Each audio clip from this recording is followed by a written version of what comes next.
A boot kicked the bucket across the porch. Cold water splashed across an old man's legs. He didn't move. He didn't speak. He just watched it spread across the boards. The boot belonged to his own son. I told you to stop hauling water like a beggar. The voice was loud. Too loud. A neighbor on the fence line turned away, pretending not to hear.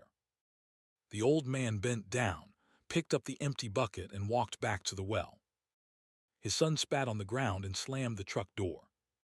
Tires kicked up dust on the gravel. Inside the cabin, 3 unopened letters sat on the table. The old man's name was Hollis Beck. And what Hollis Beck had been planning for 2 quiet years was about to break 4 lives wide open. Which one of his kids would still be standing when the truth came out?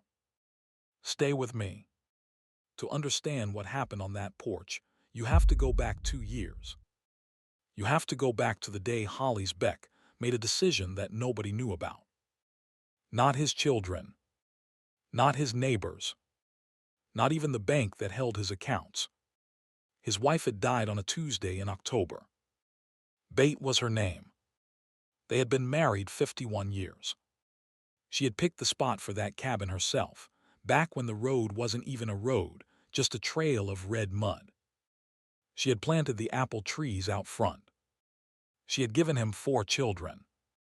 And on a Tuesday in October, while the leaves on those apple trees were falling, she went asleep and didn't wake up.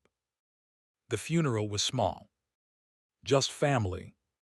Hollis was outside on the side of the funeral home, leaning against the wall when he heard them. His own kids. Talking. Ellis was the loudest.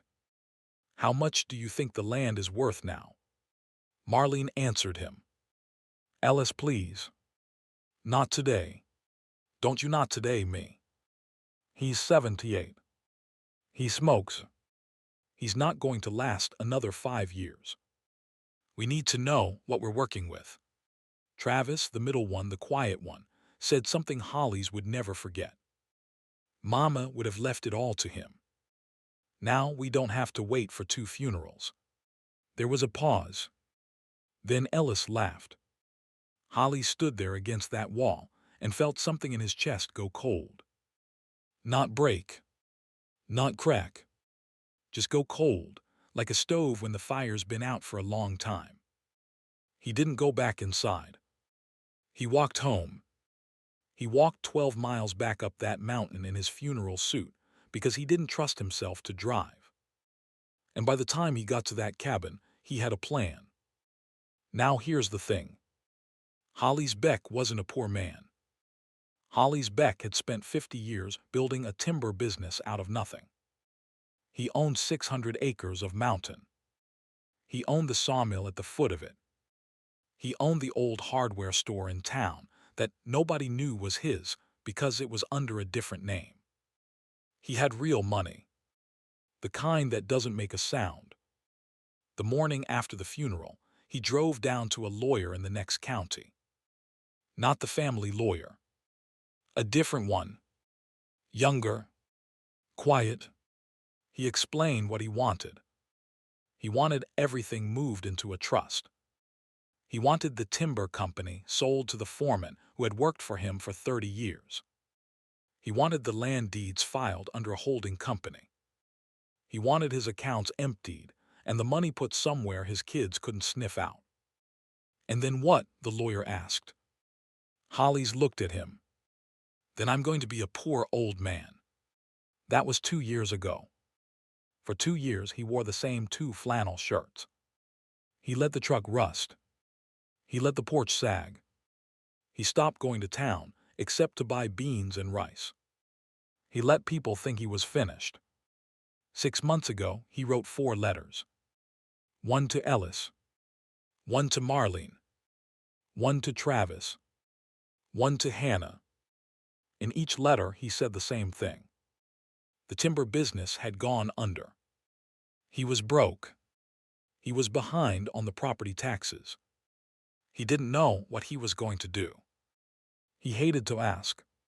He hated to be a burden. But if any of them could spare a little something, anything, he would be grateful. He mailed all 4 letters on the same day. And then he waited. The first response came from Ellis. Not a letter. Ellis came in person, in a brand new truck. He didn't bring money. He brought anger. He stood on that porch and told Hollis he had warned him for years the timber business was a sinking ship. He said Hollis had been a stubborn old fool. He said there was nothing he could do. He left an envelope on the table. He didn't say what was inside it. And then he kicked the water bucket off the porch on his way out. Marlene wrote back. A typed letter. 2 paragraphs. She was sorry. Her husband had just lost his job. They had 2 kids in college. She would pray for him. Maybe he should sell the cabin. Travis came smiling. He came with papers. He said he had a lawyer friend who could help with the property taxes. All Hollis had to do was sign over the deed. Travis would handle everything. Travis left an envelope behind too. 3 envelopes. 3 children. Sitting unopened on the kitchen table because Hollis already knew what was in them. That left 1 letter. 1 child. Hannah. Hannah hadn't called. Hannah hadn't written back. Hannah hadn't come. For 3 months, Hollis sat on that porch and waited. Every morning, when the mail truck rumbled by, there was nothing from his youngest daughter. That was the part that hurt the most. The next morning, Hollis was out at the woodpile when he heard tires on the gravel. He didn't turn around right away.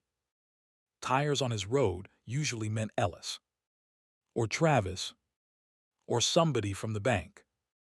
He kept splitting wood. The axe came down. The wood split clean. Then he heard a voice he hadn't heard in 7 months. Daddy. He turned. Hannah was standing at the edge of the porch. She was thinner than he remembered. She had a baby on her hip. A boy maybe 2 years old, half asleep, drooling on her shoulder. Behind her in the car, an older girl was kicking the back of the seat and laughing about something. Hannah looked tired, but she was smiling. I tried to call, she said. My phone's been dead for a week. We had a bad month. She didn't say more than that. She didn't have to. Hollis knew his daughter. Hannah had married a good man, a mechanic named Tom, but they had never had any money. They lived in a double-wide trailer behind a feed store. She had given Hollis 2 grandchildren in 3 years. Every month was a bad month for Hannah and Tom. She walked up the porch steps. She set the boy down. She hugged her father. She did not let go for a long time. I missed you, Daddy. That was all she said. She didn't ask about the cabin. She didn't ask about money. She didn't ask if he was selling the land. She didn't ask if he had read her sister's letter or her brother's visits. She just hugged him. And here's the thing. She hadn't gotten the letter. She didn't know. Hannah unloaded the car. A paper bag of groceries.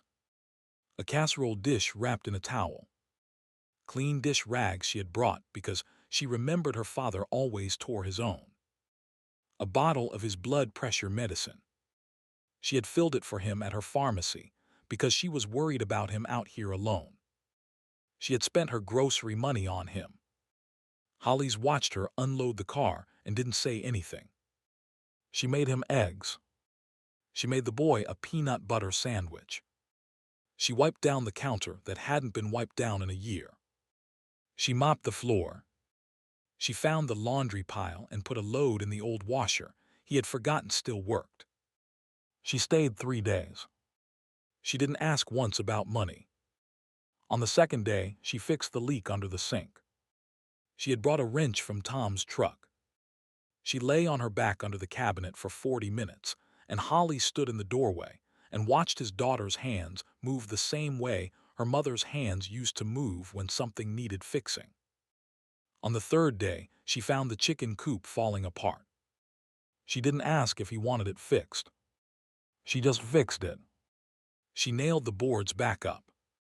She drove down to the feed store and came back with chicken wire. She paid for it with a folded $10 bill out of her purse. Holly saw the bill come out. He saw it was the only one in there. That night she made him sit down in the chair by the stove. She pushed a cup of coffee into his hands. She sat across from him, with the boy asleep in her lap. She said, "Daddy, when did you last go to the doctor?" He shrugged. She said, "I think you need to come home with me." He looked at her.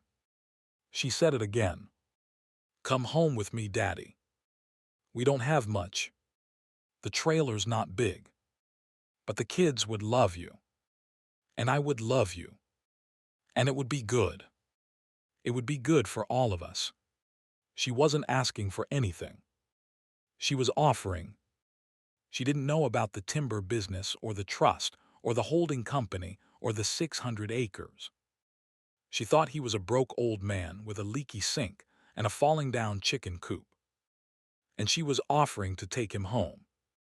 Holly stared into his coffee cup for a long time. Then he said, "Hannah, I sent you a letter." She tilted her head. "What letter?" He got up. He went to the desk. He found the copy of the letter he had sent her. The one she had never gotten because the mailman had put it in the wrong box at the trailer park, and the woman who got it had thrown it away thinking it was junk. He handed it to Hannah. She read it. He watched her face. He saw her read the part about the timber business going under. He saw her read the part about the property taxes. He saw her read the part where her old father said he was broke and didn't know what he was going to do. She finished it. She set the letter down. She looked up at him. And what she said, Holly's would remember for the rest of his life. "Daddy, it doesn't change anything. You're still coming home with me. We'll figure it out together. We always do."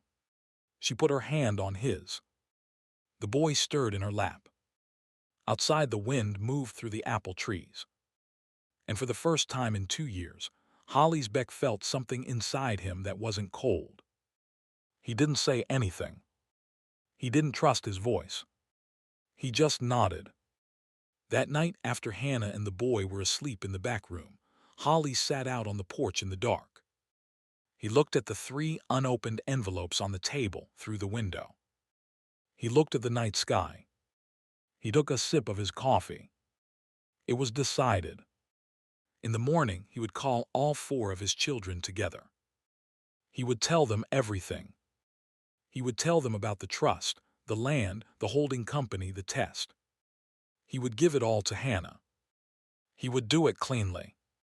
He would do it once. And it would be done. The crickets started up in the woods. A barn owl called somewhere down the ridge. Holly's Beck closed his eyes and finally exhaled. For the first time in 2 years, he thought, "This is finished." It started with a phone call. 8 in the morning. Hannah was in the kitchen with the boy on her hip, scrambling eggs. Holly's was on the porch with his coffee. The phone inside the cabin rang. Holly's went in to answer. It was Ellis. Ellis didn't say hello. "Daddy, me and Marlene and Travis are coming up the mountain. We'll be there in an hour. Don't go anywhere." Holly's held the phone. "What is this about, Ellis?" "It's about you. We've talked it over. All 3 of us. We've made some decisions. We'll explain when we get there." The line went dead. Holly's hung up the receiver. He stood there for a moment in the kitchen with the smell of Hannah's eggs and the sound of the boy banging a wooden spoon on the floor. Then he went out on the porch and sat down. Hannah came out a minute later. "Daddy, who was that?" He told her. She didn't say anything for a minute. Then she said, "Should I take the kids and go?" He shook his head. No, baby. You stay. An hour later, 3 vehicles came up the gravel road. Ellis's new truck, Marlene's SUV, Travis's sedan. They got out. They walked up the porch steps in a line. Ellis first, Marlene behind him, Travis last, with a leather folder under his arm. They saw Hannah. Ellis stopped. What is she doing here? Hannah was holding the boy. Her older girl was on the porch swing, swinging her legs. Hannah said, I'm visiting Daddy, Ellis. What are you doing here? Ellis ignored her. He looked at Holly's. Daddy, sit down. We need to talk. Holly sat down. Travis opened the leather folder. Ellis began. Daddy, we love you. And because we love you, we have to be honest. You can't live up here anymore. The cabin is falling apart. You've fallen behind on the taxes. You can't take care of yourself. You haven't been to a doctor in 2 years. We've made some arrangements. Holly's didn't say anything. Ellis kept going. There's a place called Pine Hollow Assisted Living. It's a nice place. Clean. Down in town. We've already put a deposit down on a room for you. You move in next Friday. Marlene jumped in. It's for your own good, Daddy. We just want what's best. Travis pulled a stack of papers out of his folder. And we need you to sign these. Power of attorney. Just for managing the property. We'll handle everything. The taxes. The sale of the cabin. The land. It's all going to be a lot easier on you, Daddy. You won't have to worry. Holly's looked at the papers. He didn't reach for them. Hannah stood up. Wait. Wait a minute. Wait just 1 minute. Sale of the cabin. Ellis turned to her. Hannah, this isn't your business. You haven't even been around. You don't know what's been going on. Hannah's voice got steady. Real steady. Selling the cabin. Daddy lives here. This is his home. You can't just sell it. Marlene said, Hannah, sweetie, you don't understand. He's broke. He can't keep this place. He's behind on the taxes. The bank is going to take it anyway. We're trying to get something out of it for him before that happens. Hannah looked at her sister. Then at Holly's. Then at her sister again. I'm taking him home with me. He's coming to live with me and Tom and the kids. Ellis laughed. He actually laughed. You're going to take care of him. Hannah, you live in a single-wide trailer. You can't even keep gas in your car. Hannah didn't blink. He's still coming with me. Ellis turned to Holly's. Daddy, tell her this is ridiculous. Holly's didn't say anything. He just looked at Hannah. And Hannah looked back at him. And in that moment on that porch, Holly's Beck saw something he hadn't seen in 50 years. He saw his wife. He saw Bate. The way Bate had stood up to her own mother once, the way she had set her jaw and put her hands on her hips and said, No. This is wrong. And I'm not doing it. Holly's felt his chest go warm. So this is the moment I want to ask you something. If you're still with me, hit that subscribe button. This story is about to take a turn that nobody up on that porch saw coming, including the old man himself. And if you want to know what an old mountain man does when his 3 oldest children pull legal papers on him in his own kitchen, you're going to want to be here for the rest of it. Hit subscribe. And let's keep going. Travis tapped the papers on the porch rail. Daddy, the papers. Sign them. We'll sort the rest out later. Holly's looked at Travis. He said very quietly, Travis. What's in this for you? Travis blinked. What do you mean, Daddy? It's not about that. We just want you to be safe.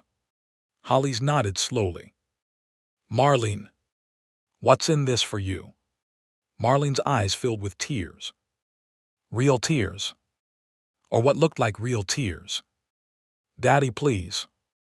Don't make this harder. We love you. Hollis nodded again. Ellis crossed his arms. Daddy, don't do this. Don't be the difficult old man. Just sign the papers. Hollis stood up. I'm going inside for a minute. All of you stay here. Hannah, you come with me. He turned and walked into the cabin. Hannah followed. The three on the porch looked at each other. Ellis muttered something under his breath. Marlene whispered, "Why is she here?" "Why now?" Travis tapped his pen on the leather folder. Inside the cabin, Hollis went to the back bedroom. He went to the closet. He pulled out a wooden box he had not opened in 2 years. Hannah watched. He turned to her. Hannah, what I'm about to do is going to upset your brothers and your sister. I want you to know I love you. I want you to know that nothing that's about to happen is your fault. Do you understand me? Hannah didn't understand. But she nodded. Hollis picked up the box. He walked out to the porch. He set the box on the porch rail. He opened it. Inside were papers, folders, documents, a small ledger. He took out the first folder and handed it to Travis. Travis, go ahead. Read it. Travis took the folder. He opened it. His face did something Hollis had been waiting 2 years to see. It went pale. Travis said, "What is this?" "That's the deed to this property. That's the deed to the timber lot. That's the deed to the hardware store on Main Street. That's the deed to the building your dentist office is in, by the way." Travis blinked.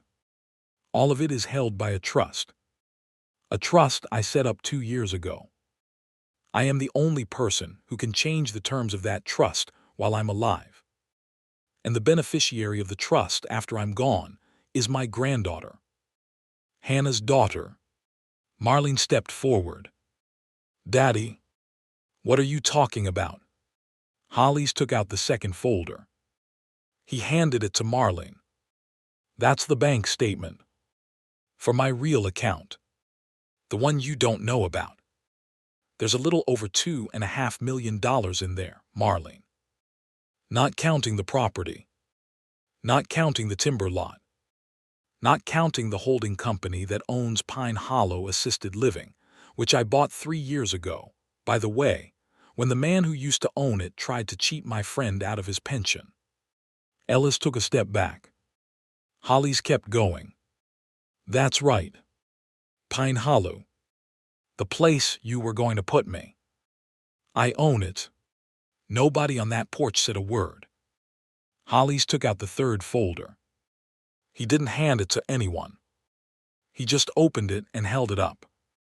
"And this is a record. 2 years' worth. Every visit. Every phone call. Every voicemail. Every letter.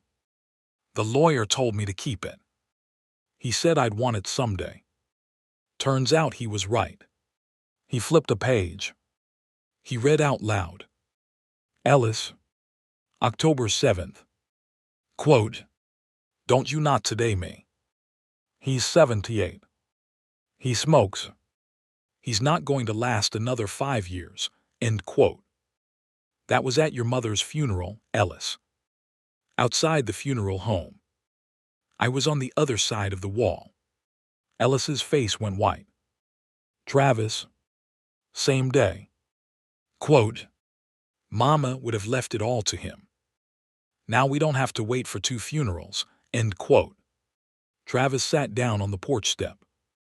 Just sat down. Like his legs gave out. "Marlene, you didn't say anything that day." So I'll read what you said 3 months later when you thought I was on hold and you were talking to your husband. Quote, "If we just wait it out, it's all coming to us anyway. The old man can't last.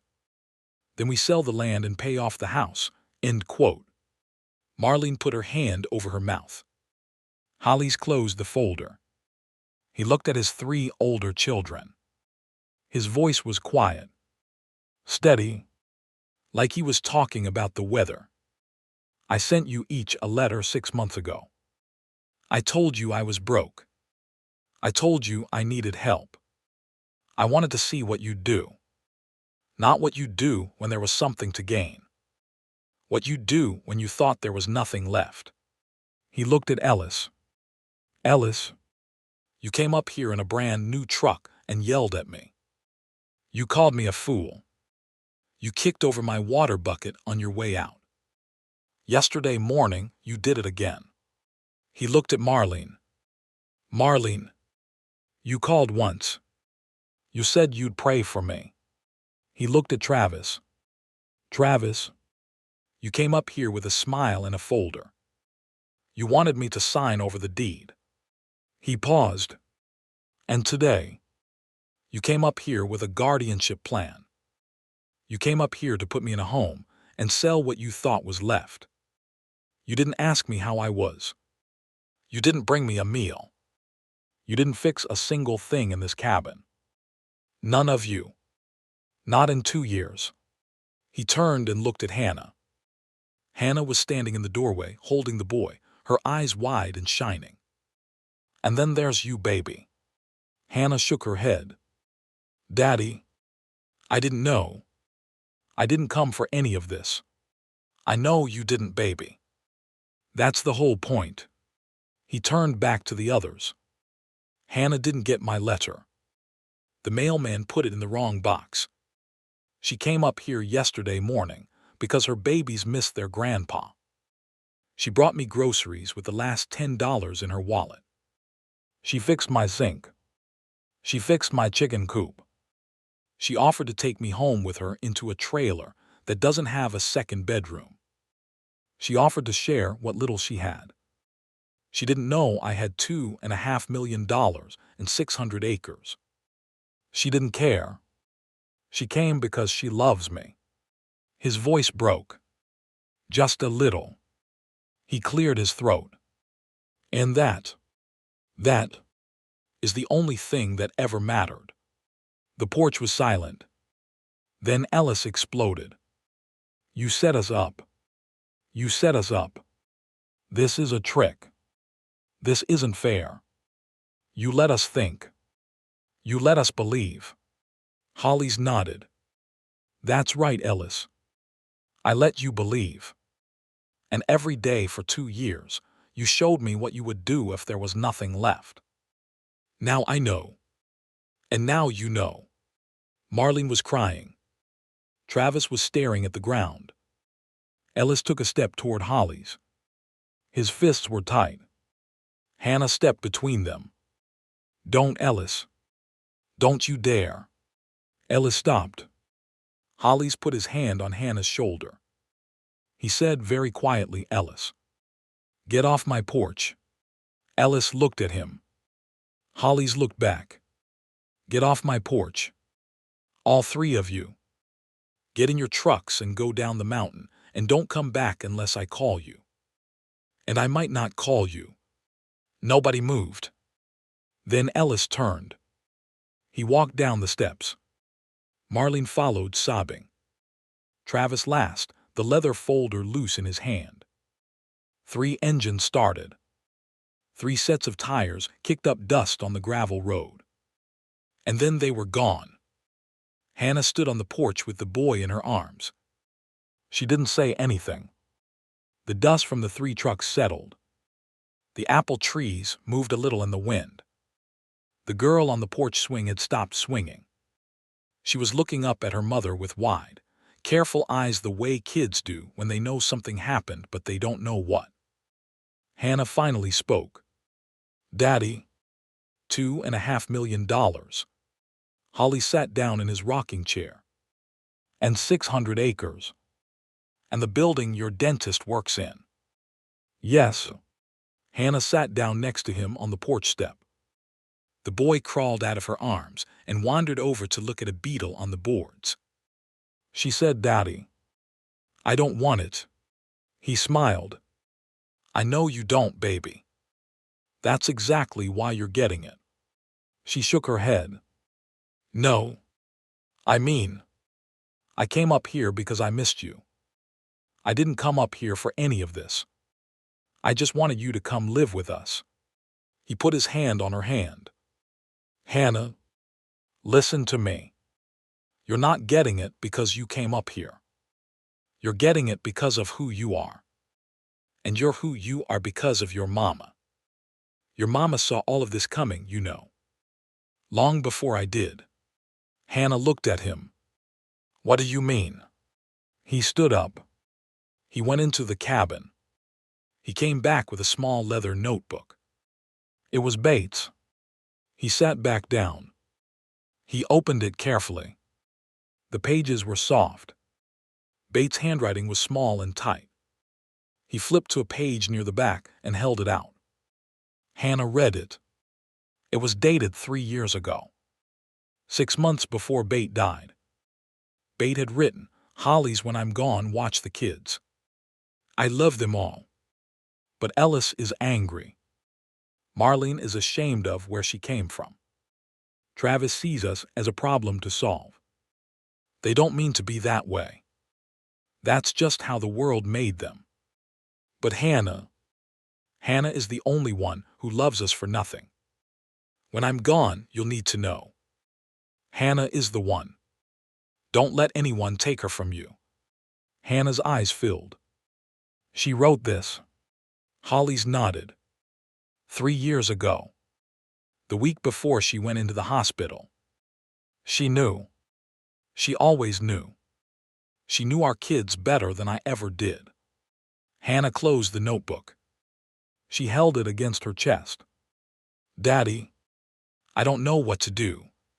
He smiled. "You don't have to do anything, baby. You already did it." The boy toddled back over with the beetle in his fist. Hannah took it from him gently and let it go on the porch rail. The beetle crawled away. Holly's watched it go. Months passed. Tom and Hannah and the kids moved up the mountain. Tom was good with his hands. He patched the roof. He rebuilt the porch. He started teaching Holly's grandson how to use a hammer. Hannah hung curtains. She planted a garden. She made bread on Sundays. The cabin filled up with the sound of children. Ellis didn't come back. Not once. Not for Christmas. Not for the boy's 3rd birthday. He sent a card with no return address. Marlene called twice. Once to say she was sorry. Once to ask if anything had changed about the will. Travis sent a long email full of explanations. Holly's didn't read it. A year went by. And then another. One morning, Holly's was on the porch with the boy. The boy was now 4 years old, with a head of red hair just like Bates. He was sitting on his grandpa's lap, quiet, watching a hawk turn slow circles over the ridge. The boy said, "Grandpa, what's that bucket for?" He pointed. There was a small wooden bucket on the porch rail. It was new. Holly's had carved it himself out of a piece of hickory the winter before.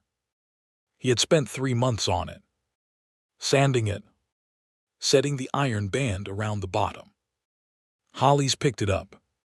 He turned it over in his hands. He said, "This bucket, my boy, is the most important thing on this whole porch." Why? Because it reminds me of what's worth keeping. And what isn't. The boy looked up at him. Holly smiled. "One day when you're a man, I'll tell you the whole story. I'll tell you about a morning a long time ago when somebody kicked a bucket of water across this porch and changed everything. I'll tell you about your mama.